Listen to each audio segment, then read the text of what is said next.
están? Hola, saludos a todos, ¿cómo están? Yo soy el arquitecto Gustavo Gutiérrez y estoy transmitiendo desde aquí, desde Monclova, Coahuila, México. Hoy es 22 de septiembre del año 2021 y bueno, dentro de pocos días se va a conmemorar un aniversario más de un grave asunto que sucedió aquí en México, increíble, de no creerse, que es un problema donde una noche, un día, domingo, si no me equivoco, ocurrió no sé si fue entre el sábado o en la noche del sábado, realmente, pero yo recuerdo perfectamente haber escuchado esta noticia. El domingo, un domingo, de 43 estudiantes de una normal rural en un pueblo de Guerrero, Ayotzinapa, pues fueron asesinados, desaparecieron, se supone. Han desaparecido, no hay la certeza que hayan sido asesinados, pero fueron desaparecidos. En esa misma noche hubo varios muertos, por supuesto. Un muchacho incluso dicen que le arrancaron la cara, así de una manera como quirúrgica. Le quitaron pues sí, le quitaron toda su piel estando vivo. Entonces, realmente fue algo atroz lo que ocurrió. Yo me enteré por la televisión en los programas deportivos, porque resulta que ese mismo día ocurrió un atentado al autobús de un equipo de fútbol, los Avispones de Chilpancingo Guerrero. Chilpancingo es la capital del estado Guerrero, y el equipo se llama los Avispones, y habían disputado un partido de fútbol en esa ciudad. Entonces, la razón por que las atacan es porque estaban enterados de que un grupo de estudiantes se transportaba en vehículos de transporte público, así de camiones de pasajeros. Entonces, a este camión donde viajaba este equipo de fútbol también lo confundieron y lo atacaron. Y afortunadamente pocos de sus jugadores sufrieron daños. Uno de ellos falleció, no sé si también el chofer, de modo que no pudieron hacerles más daño a estos jugadores porque el camión quedó, vamos a decir, recostado sobre una curva donde había como una pared de un cerro, y entonces la puerta del camión quedó atorada y no podían abrirla. Entonces lo que hicieron fue tirarse al suelo y de esa manera evitaron las ráfagas con las que dispararon. Solamente un jugador de fútbol falleció, y esa fue la noticia precisamente por la que salió en los programas deportivos, en todos los programas deportivos. Yo lo puedo decir porque yo soy aficionado al fútbol y me gustaba escuchar los resúmenes de los partidos, y le iba cambiando de estación porque hay programas que ocurren unos a las 10 de la noche y otros así. Entonces, recuerdo perfectamente haber escuchado esta noticia en Televisa, en TV Azteca, en ESPN, pero todo estaba relacionado con el ataque a este equipo de fútbol. Y yo pienso a la distancia, con el paso del tiempo, no hoy, sino ya desde antes, de que tal vez esta noticia no hubiera surgido, de no haber sido porque estuvo involucrado este asunto deportivo. O sea, que si no hubiera sido por este ataque a este equipo de fútbol, tal vez esta noticia no hubiera aparecido en ningún periódico, porque esta noticia es un problema internacional. Porque el deporte, sobre todo el fútbol, cualquier noticia de fútbol, lo que ocurra, algo relacionado al fútbol en cualquier parte del planeta, pues tiene un espacio en los medios de comunicación. Tal vez el deporte, el periodismo deportivo, sea la rama del periodismo donde existe mayor libertad de expresión, por decirlo así. Todo el mundo habla de fútbol sin ningún problema de censura. Entonces, nosotros con frecuencia escuchamos noticias deportivas relacionadas al fútbol, soccer, de asuntos que ocurren en África, en Asia, de que un rayo mató a unos aficionados en un partido en África. Es noticia que uno puede escuchar con frecuencia. Entonces, el fútbol tiene cobertura mundial. Entonces, seguramente este ataque que sufrió este equipo de fútbol de aficionados, de niños de Chilpancingo, de una escuela de Chilpancingo que se llamaban los Avispones, muy probablemente algún periodista, por ganarse una nota,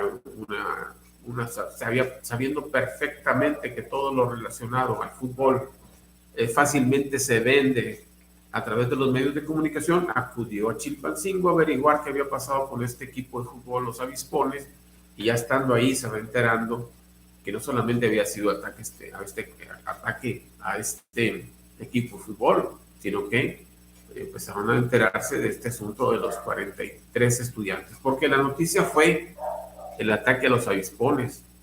Posteriormente, con el paso de los días, empezó a aparecer esta otra información relacionada a los estudiantes de esta escuela rural de Ayotzinapa. Yo quería mencionar, y es parte de mis comentarios que se coloco yo en la descripción de este video, es la mala fotografía que hay de estos estudiantes.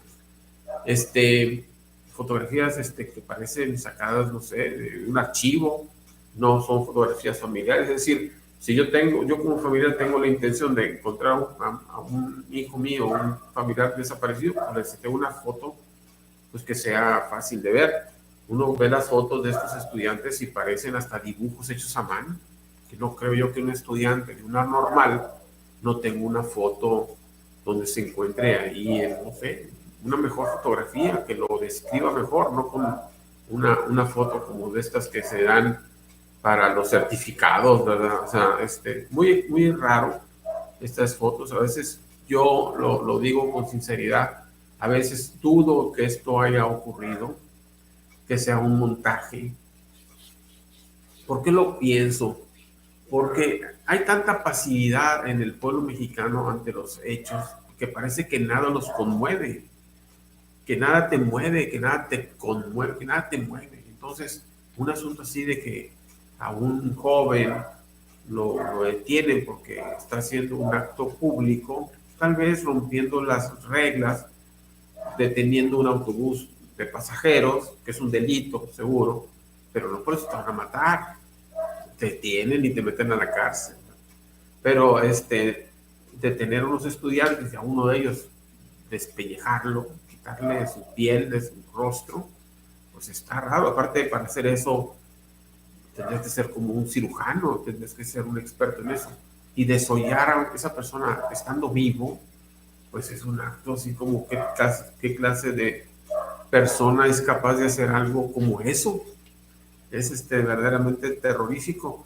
Hay otra cuestión que nadie hace sobre este caso con el paso de los años, nunca hace referencia, es responsabilizar a las autoridades de esta escuela normalista. O sea, ¿cómo es posible que el director de esta escuela no haya salido a dar la cara y decir, oye, esos estudiantes son estudiantes, ¿qué andan haciendo tus estudiantes secuestrando autobuses? ¿Quién los incitó a realizar esos actos? ¿Qué responsabilidad tienen la escuela sobre estos actos?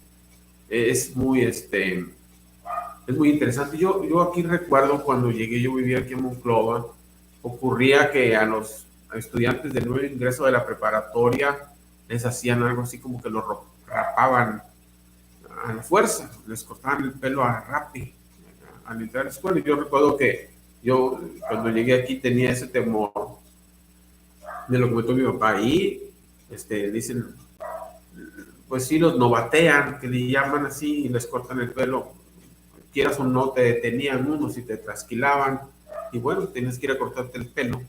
Es un abuso. Yo recuerdo que las autoridades de la escuela decían que ellos estaban en contra de esas prácticas y se mantenían ajenos a esas prácticas, pero lo hacían público. Yo no he escuchado a las autoridades de esta escuela rural de Ayotzinapa deslindándose de esos actos que realizaron estos estudiantes de ir a tomar por la fuerza autobuses, poniéndose en riesgo. Es decir, a ti te mandaron a estudiar, ¿qué andas haciendo esos actos que son ilegales y que te arriesgas a que te lastimen? Pero se dice que a esos estudiantes no los asesinaron por andar secuestrando autobuses de pasajeros, sino porque los confundieron con un grupo delincuencial, que los confundieron con un grupo delincuencial contrario al grupo delincuencial que dominaba esa región, ¿verdad? Entonces, eso es vamos a decir, yo ya he comentado aquí en otros videos cuando hablo de los actos terroristas allá en el 11 de septiembre en Nueva York. Les he comentado que en México es común esta excusa que se da cuando ocurren asesinatos que no quieren ser probados, que siempre salen con esta cuestión de que se encontraron dos bandas rivales y que a partir de ahí se desató la violencia. En este caso es que una banda criminal confundió a este grupo con una banda criminal contraria a ellos. Esa es la vieja excusa que siempre se ha dado en México cuando ocurren crímenes de Estado. Ocurrió ya en el 68 con los estudiantes del 68. También se dio esta misma versión. Es una misma versión recurrente de las autoridades, confundir y tratar de cerrar los casos. Pero aquí el asunto con este problema de los estudiantes de Ayotzinapa es que el gobierno actual, en aquel tiempo oposición, se negó a aceptar la versión dada por el gobierno del entonces presidente Peña Nieto. Se negó a aceptar esa versión, nunca pensando que un día iba a llegar a ocupar el actual cargo que ostenta como presidente. Entonces, incluso hizo denuncias en organismos internacionales y ahora que es gobierno, no encuentra la forma de cerrar el caso. Es decir, no quieren ir al fondo de las investigaciones, pero al mismo tiempo quieren cerrar el caso y quieren lavarse la cara, porque cuando fueron oposición criticaban al gobierno en turno. Y ahora que son gobierno, no hayan cómo hacer para resolucionar el problema. Eso es lo que estamos viendo. ¿Quién sabe si esto realmente ocurrió?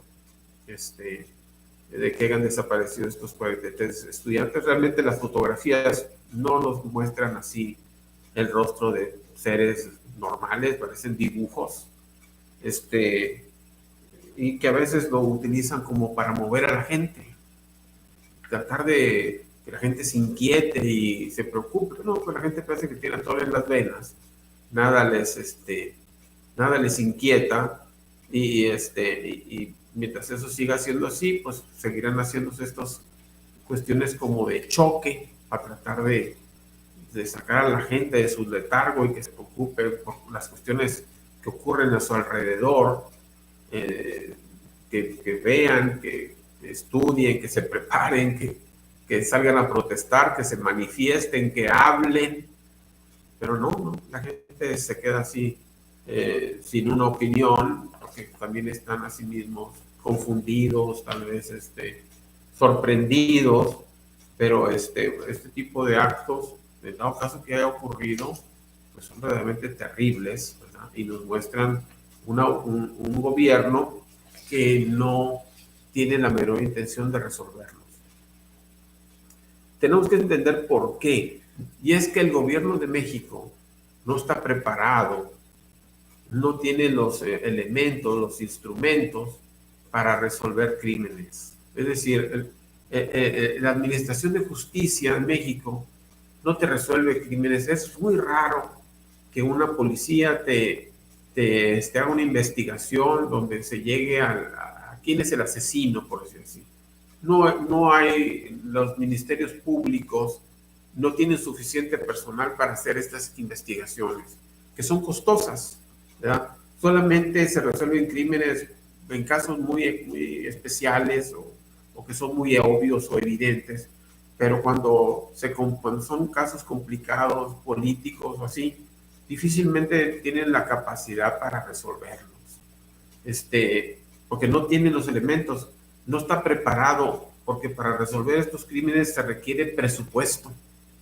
Y lo que menos tenemos en México es presupuesto para las policías. Y eso es algo que hay que tener muy presente de por qué no se resuelven los crímenes en México. Es por la falta de presupuesto, por la falta de personal capacitado. Y obviamente también por la falta de interés de las autoridades en resolverlos. Bueno, entonces, como les digo, llegando al final, este caso de los 43 estudiantes de Ayotzinapa tal vez hubiera pasado desapercibido de no haber sido por ese ataque a ese equipo de fútbol, los Avispones de Chilpancingo, ¿verdad? como todo lo que se refiere al deporte es cubierto, y sobre todo por estas fuentes deportivas que son las que menos censura tienen, pues es como se filtró esta noticia a nosotros, porque este escándalo empezó a hacerse interesante conforme pasaron los días posteriores a ese ataque a este equipo de fútbol. Bueno, entonces era lo que quería yo comentarles en este video. Espero que esta información les sea útil en la toma de sus decisiones. Estamos en contacto para otros videos. Bueno, para